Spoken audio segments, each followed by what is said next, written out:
Namaste, Marcus here again, and got a new microphone my dear friend Michael bought me. He says to me, I don't believe in all this rubbish that you do, but if you're going to do it, you might as well do it properly. So at least people can hear what you're saying, even if it's a load of rubbish. Well, I know for a fact that my dear friend Michael, he might say on the outside world it's a load of rubbish, but deep inside, he knows that it's not a load of rubbish, because deep inside, he is very tuned in to all this stuff.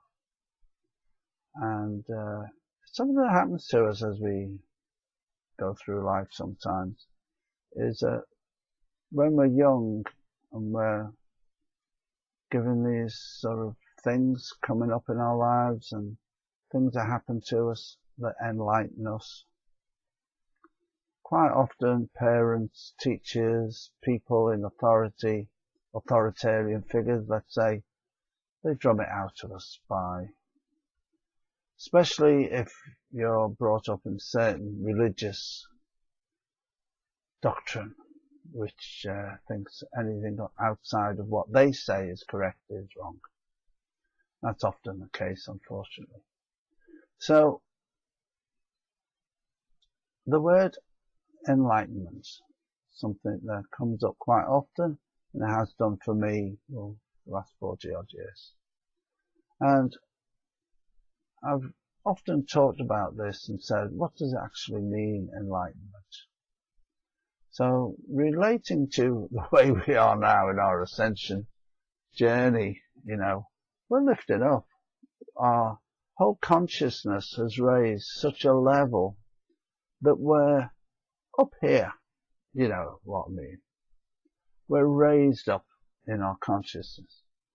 And as our consciousness has raised up, or one of the reasons that we've been able to do this is because we've been able to let go and lighten ourselves, lighten our being by letting go of old dross. And for quite a while now, well, a couple of years actually, I've been doing these workshops and stuff on Ascension. I thought it was all a load of rubbish, to be honest, at first. And then the first day of Ascension, according to somebody, came up on the 28th of July or 27th of July, 2015. And I said, oh, a load of rubbish, all this stuff. Not that I didn't believe in Ascension, but I didn't believe that all these people were just going to float up into the sky and leave their bodies behind. That's what I didn't believe. I've known that we're all becoming these beings since the 90s. In fact, I first mentioned that we're being given these downloads to change our souls, to change our being, change our operating system, is how I described it, in 1994, when I did a lecture for a Theosophical Society. Anyway, aren't I great? Aren't I great? I know everything, you see. All my friends will tell you that, I'm such a know-it-all.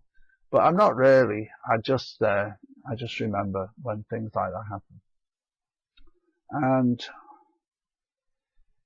we're lighter now because we've let go of a lot of stuff. And even if you're not aware of it, even if you haven't been on your ascension journey these last few years, you have been letting go of stuff through your life, through what's happening to you and what's happened to you in your life. Whatever it is, we've been enlightened, made lighter. Made lighter so we can float up.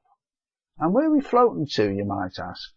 Well, I always say I don't always say it, but I've said it a few times, in some talks I've done, that really we've been ascending ever since those days in the Bible, or those so-called days in the Bible, where Adam and Eve got kicked out of the Garden of Eden.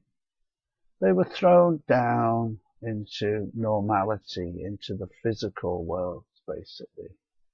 So they'd had a bite of the apple and realized, look what's happening here, this is amazing. This is I just realised I've got my headphones on. I don't actually need I don't actually need them on, you know. It's because I'm trying out my new mic. Yeah. Anyway, so we do like a laugh, don't we? So I don't know whether I look better with the headphones, to be honest. Anyway, so we're lighter now.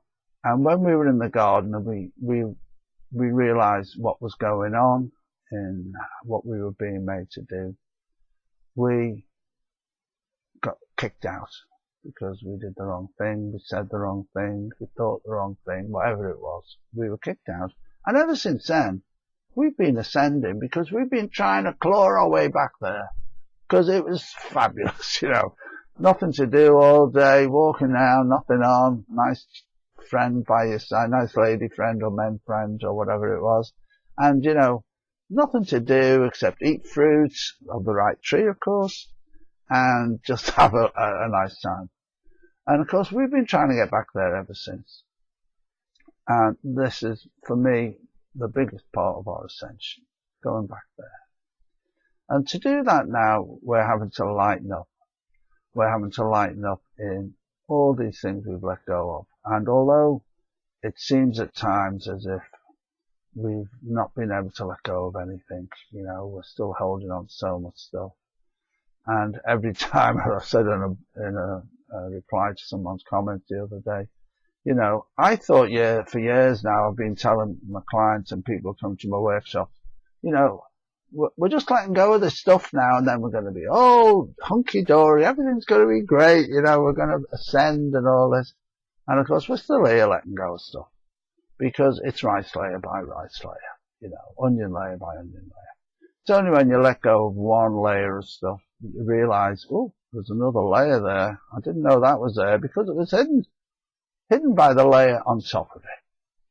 And now we're right on the cusp. We're right, it's like when you lift somebody up, like a little boy up or a little girl up, and they're just so far from the ceiling, they can touch the ceiling. It's that feeling. We're so close to actually letting go and moving up into those worlds that we've forgotten, basically, because we've been in the physical so long. You know, we've probably meant, you know, there's arguments about this, 2 and 4, for and against, but for me, I think everything's meant, you know, and there's a reason why we've gone through these physical lives, physical learnings. And when you think of where we are now, the things we're doing, I mean, some of the things I find abhorrent, you know, things like cloning and playing God and stuff like this. I find that not very nice, but it shows how far we've come as human beings, that we can actually do so much in the physical. And now, as I like to call it, human beings being human, we're now able to do all the creation that we need to do in our lives, have everything that we need by wanting it to be so. Of course, that doesn't mean, oh, I was going to say the pools. No one knows what that is anymore. I want to win the lotto. I want to win 167 million tomorrow, please. And everything will be great. You know, it's not like that, because that sort of doesn't work, really. Like a friend was telling me, a man went out and said, praying every night saying, I want more money, I want more money. And the next day he was in the car park and he found a penny on the floor. And he said to his friend, look, found a penny. He said, well, there you go. Your prayers come true. You wanted more money. Now you got it. You know, the last video I just did is, well, you've probably not seen it, but it's, things aren't always as they seem.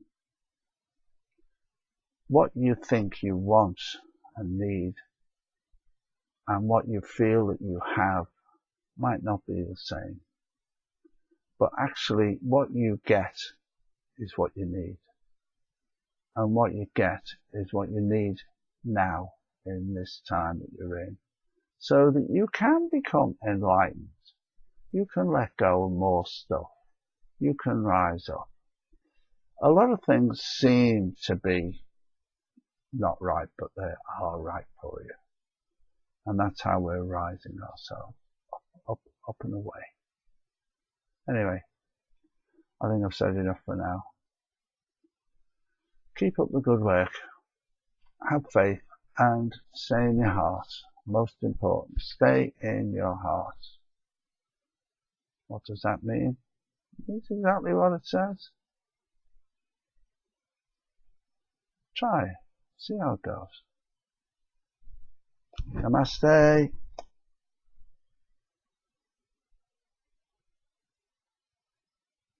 still here. A lot of it is, I won't say unpleasant. Oh no. I thought I'd frozen then. I haven't, have I? That was a blip. I've got a new video system, so we're just trying this out. Anyway.